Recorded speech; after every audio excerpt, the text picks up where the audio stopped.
Yeah, Sufism, and when you speak to your family back home, you know, everything about my grandmother, your uncle, your grandfather, you know, it's not about Allah said, Prophet Muhammad said.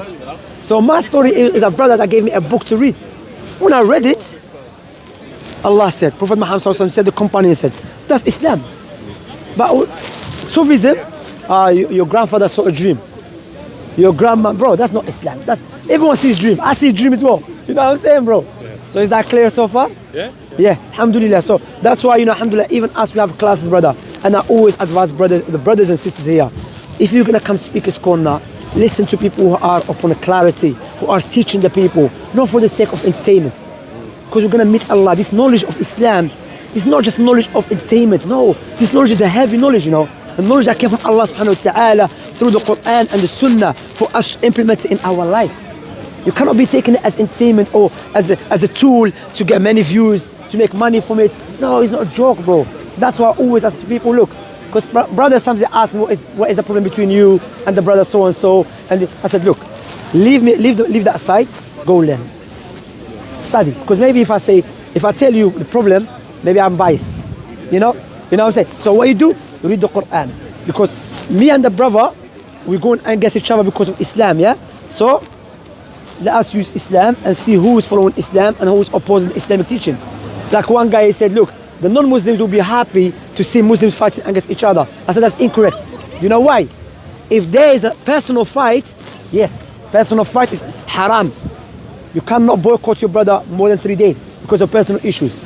But if it's an issue, I believe the brother is corrupting the teaching of Islam, then I step in and I advise him. If he's not listening, then I refute him, or I give him nasiha, advice, and I establish truth. Rather, the non-Muslims, who not every non-Muslims, the like of this David Wood and the Islam haters, they will not be happy because they can see clearly we are here to establish the truth. Yeah. They're not going to be happy with that. They will be happy if both us will keep quiet. Because why? No one is going to clarify the truth to layman. That's why it's upon us to clarify the truth to the layman. Sorry if we're talking too much, man. No. Sorry. At the end of the day, there's no point in asking questions and there's no need to ask the questions. Yeah, barakallah fiqh. Yeah, so yeah. I said I had a few questions for you. You have gone through the majority of what I wanted to ask. Alhamdulillah. So down to the nitty-gritties, really, like the small things, which technically could become big things. Who knows? Depends on how you look at them, right?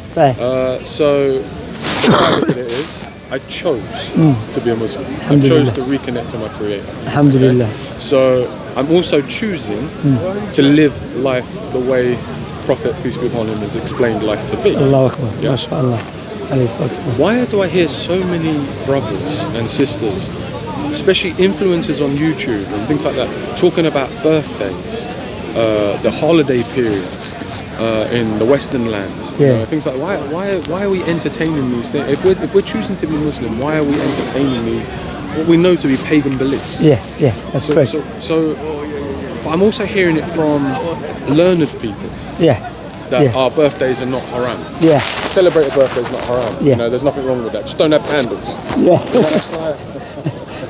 Candles, bro. Come on, man. It's like a brother told me, it's like go nightclub, but don't look inside, look outside.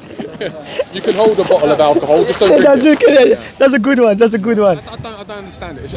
Like I said, it might be a form of ignorance or arrogance. I don't know. No. But I feel like I could have not chosen. I could have done my own thing. I could have carried on my own little way. But I've chosen to do this. Alhamdulillah. And people don't choose not. You know, people choose to stay in it. So if you're raised Muslim, I don't see it as an excuse that.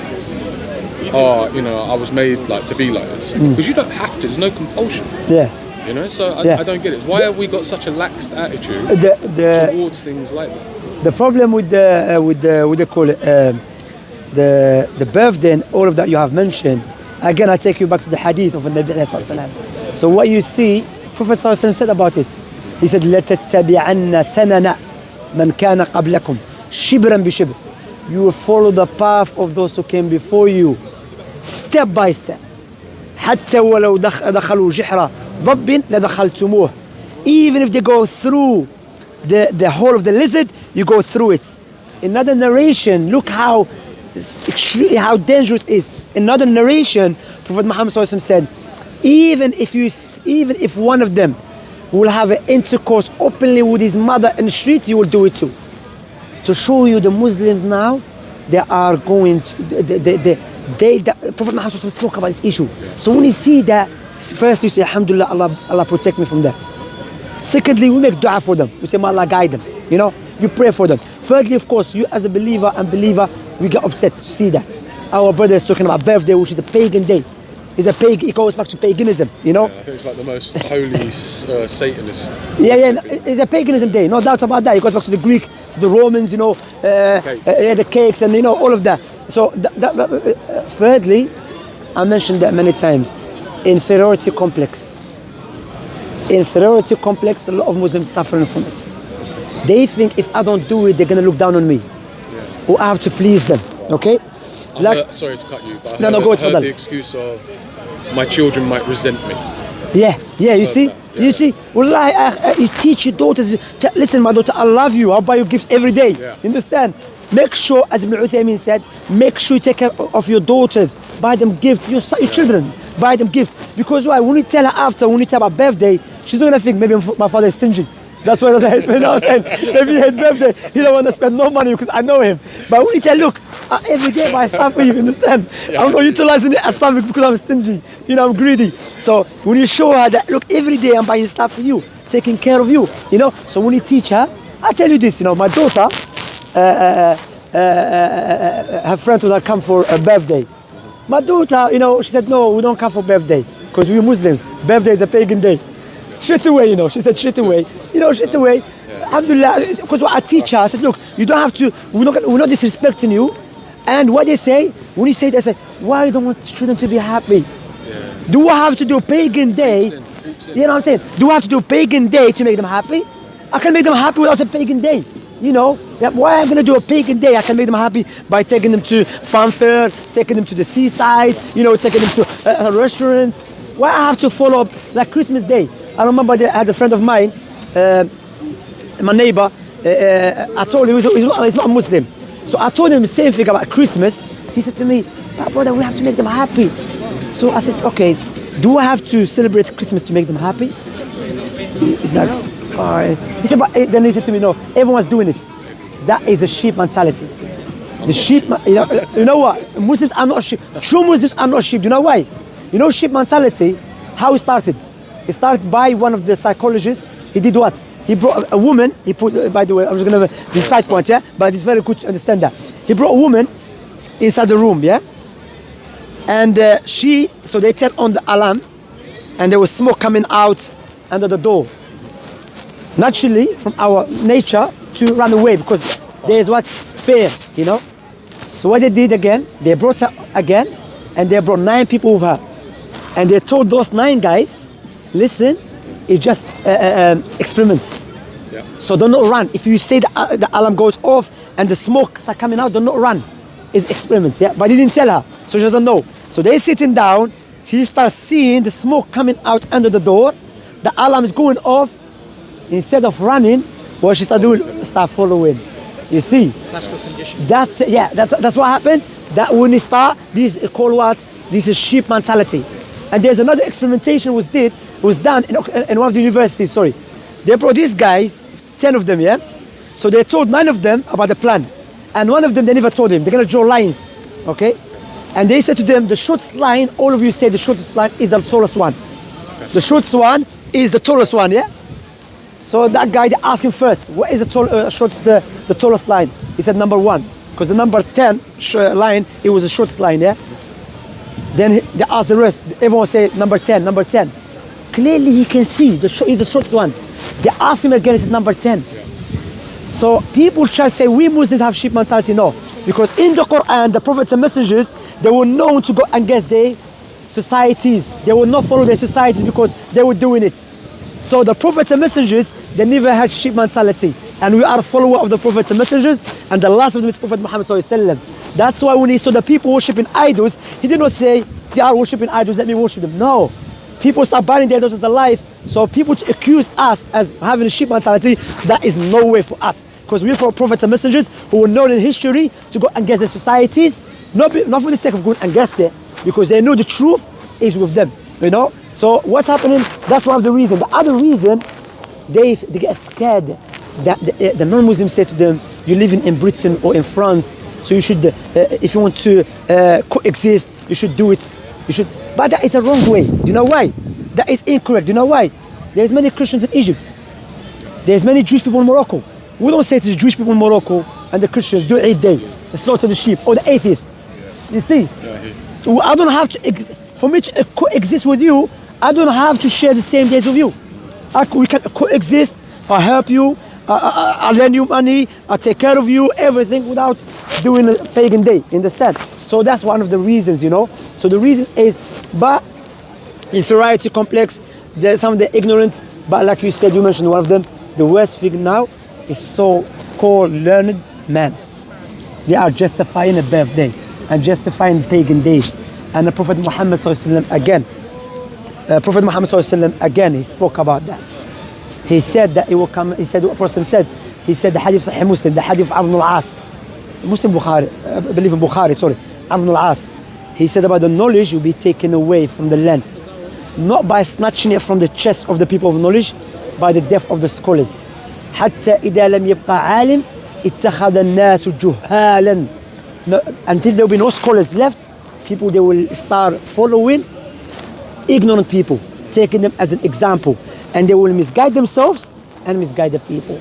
So Allah, brother, every trial and tribulations that we are facing our time, guess what? There is a solution for it in the Quran and the Sunnah. You know, subhanallah, clearly, you know. I just want to mention something because I think I misunderstood you, just want to clarify. Yeah. When you say there's no compulsion in religion, that verse speaking about someone outside. Yes. We're not allowed to force no one, you know. But Islamically, not if someone wants to live Islam, because this is very important, I have to speak about it, you know. If someone wants to live Islam from these guys, yeah, they can, in a Muslim country, you know, even a Muslim country, if you do it without speaking openly, no, you know, but openly, you know what is, yes, why openly? Openly, because you're gonna cause harm between the people in the society. You're gonna cause greater harm. So what they're gonna do? That would become an apostate. That's what I'm saying. That's how apostate. You know, it's gonna cause greater harm. Because if you and what you're gonna become an enemy of the state. You know, if you really. Which is a form of treason. That's it. You see what I'm saying? Which is that, you know. So that's why there's no compulsion outside. Yes, you're not allowed to force no one to become Muslim. I hope that is clear. Cool. All right. No, Is that clear so far? Yeah, it was pretty much. Alhamdulillah. Are you far from where Shepherd's Bush? Shepherd's Bush. Are you far from it? I can get there. Yeah, we have classes, akhi. Come. We have, alhamdulillah, class, our class for free. Arabic class, Quran classes, Aqidah class, all the class free. Alhamdulillah, you come, you are more than welcome, inshallah ta'ala. You know, there's a class today, even today I have a class at, you know. I'm pretty sure, what is it, Hammersmith and City Line, something like that? Yeah, mashallah. I mean, you know, I'm always late for my class, but today I'm not late. I'm not late. You know, many videos you hear Shamsi, I'm late for my class, I have to go. Anyway, wallahi, and my students, not my students, the brothers that I study with them together, they always say, Shamsi, where are you? Are you speaking Qur'an? You're supposed to be in the masjid, you know? So my class 7 o'clock, the book that I'm doing today is a book about how to deal with the disobedience and the sins. You see, the outcome of sins, basically to do with spirit, with our spiritual way, you know? Because, you know, this dunya is one day we have to live here, bro. Wallahi, man, this dunya, Prophet Muhammad sallallahu alaihi wasallam, Jibreel came to him. He said, oh, ya Muhammad. He said, Allah has sent me to you. Either you become a king, Allah will grant you that you become a king and He gives you everything. And, or you be poor, one day you have food. Prophet Muhammad sallallahu alaihi wasallam, if I don't remember the word exactly, he said, what is the outcome of both of them? He said, both of them is death. You be king or not a king, you're gonna die. He said, I prefer to be one day poor and one day I have food because I want to be always grateful to Allah subhanahu wa ta'ala. Look, you see, the dunya was given to him, alayhi salatu salam. That's why Prophet Muhammad sallallahu alaihi wasallam, he said, the example of me is the example of a traveler who was traveling and he had to go under the tree just for shade. Then he left the tree. Abdullah ibn Umar, this was narrated by Abdullah ibn Umar, you know. Abdullah ibn Umar, may Allah please with him, you can see the hadith had impact on him. He goes on to say, he said, فَإِذَا أَصْبَحْتَ فَلَا تَنْتَظِرِ الْمَسَاءِ. Then he goes on to say, if you wake up in the morning, don't expect to live till the evening. And if you live until the evening, don't expect to live till the morning. Subhanallah, look the hadith how impact the Sahaba. رضي الله عنهم. There's one of the Sahaba, he had Prophet Muhammad said, make sure you give water, yourself, give water to your wife. In a cup, you make her drink, yeah? When they told the hadith, he said once, he said, wait for me. He went inside the house, 10 minutes, he came back, said, what you did? He said, I want to implement the hadith. I picked up a water in a cup, and I give it to drink it to my wife. That's what Allah raised those people. They didn't study not in universities, but they spread justice and civilization around the world. You know, there's a program, it was done by one of the ladies from Oxford University. I forgot her name, but you should watch it. It's a deep program. And you know what? She's speaking based upon discovered manuscripts that was discovered in Spain, Andalusia, and in Britain. Because one of the founders of Oxford University, he had an impact by Islamic civilization when he went to Toledo, which is in Spain, you know, because of the Islamic civilization there. Yeah. Even when he went to Paris, one of the founders of Oxford University, when he went to Paris, I'm mocking them, he said, these people, they're backward. When he went to Andalusia, he said, these people live a different world. He said, why? Because we followed the Quran and the Sunnah at that time. The reason that we have been humiliated, because we turned away from the teaching of Islam and we forgot about our main purpose to be here. You know? Alhamdulillah. So may Allah give us a good end, man. Nice. Yeah. Thank you for giving me the time. Yeah, no I problem. do have one controversial question. No problem, I man. don't know if I want it on camera. Yeah, no problem. We'll go after. You know? I have to pray Maghrib.